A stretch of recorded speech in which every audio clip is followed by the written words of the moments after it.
Tuwing magpapalit ang tao, nakagawin na natin ang paggawa ng mga tinatawag na New Year's Resolution. Sama po sana natin sa ating mga hangarin ang isang ligtas at matiwasay na bagong taon. Isa sa peligro maaring idulot ng mga paputok ang posibilidad na kainin o isubo ito ng mga bata, katulad na lang ng piccolo.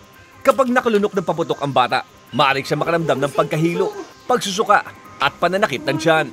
Kapag nakalunok ang bata ng paputok, agad ito painumin ng puti ng itlog. 6 hanggang 8 puti ng itlog ang dapat ipainom sa bata, habang 1 dosena naman sa matanda. Ginagawa natin ito para mailabas ng pasyente ang lason na naiwan sa kanyang katawan. Pagkatapos ng first aid na ito, agad isugod ang pasyente sa ospital. Para iwas disgrasya tayo ngayong New Year, mga alternatibong mga pampaingay ang ating gamitin. Katulad ng torotot. Mas mainam na malayo sa sakuna ng ating pamilya at buo ito sa pagsulubong sa bagong taon.